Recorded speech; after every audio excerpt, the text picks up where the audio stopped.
This is a Fox News alert. Iranians voting today in a tight presidential election where the country's nuclear program looms large.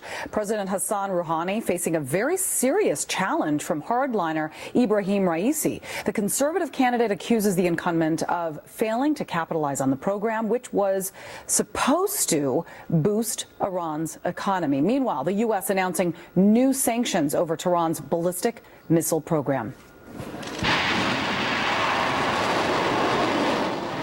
The sanctions targeting senior Iranian defense officials, as well as a Chinese network accused of helping to fund the program. This comes as President Trump kicks off his very first overseas trip with a visit to Iran's main rival in the region, Saudi Arabia. Let's bring in Mark Dubowitz, CEO of the Foundation for Defense of Democracies. Mark, thank you so much for talking to us. How big of a danger is the Iranian regime to America and our allies, and will the outcome of this election really make any difference? Julie, the Iranian regime is the leading state sponsor of terrorism in the world. It's got a nuclear infrastructure. Under this nuclear deal, it's got a patient pathway to nuclear weapons and an ICBM. So think about North Korea, but with an economy that is going to be much more powerful and with a revolutionary ideology that is expansive and seeks at least domination in the Islamic world. This election ultimately, though, has little effect. This is not like the United States in our politics on the Iranian regime, considering the only person with real power in Iran is the supreme leader. So how does that impact the Trump administration's strategy then to get a successful nuclear deal if sanctions don't work? Well, Jill, that's exactly right. I mean, this is not a normal election. This is a sham election.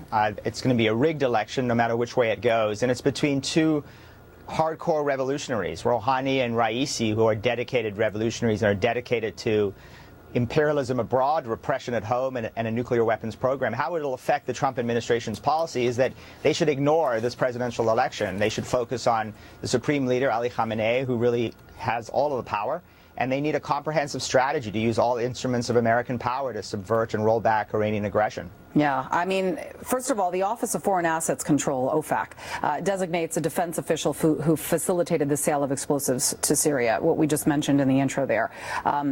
Talk about Syria and Iran and the relationship there. After President Trump delivered U.S. airstrikes, obviously delivering a very strong, bold message to the Assad regime, what does he do to send a similar message to Iran and China, by the way, considering that China-based network was also designated by OFAC for supporting Iran's military by supplying millions of dollars worth of missile applicable items?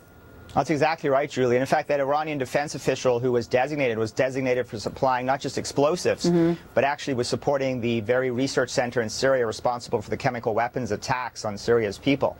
So what the Trump administration needs to do is continue to do what they're doing, which is a much more muscular policy where they recognize that the Assad regime is a close Iranian ally. It is not an ally in the war against ISIS, and that they need to roll back Iranian aggression in Syria, in Iraq, in Lebanon, in Yemen, and they need an all-of-government approach to do that country by country in order to subvert Iranian power. All right, Mark Dubowitz, great to see you. Thank you so much. Thanks, Julie.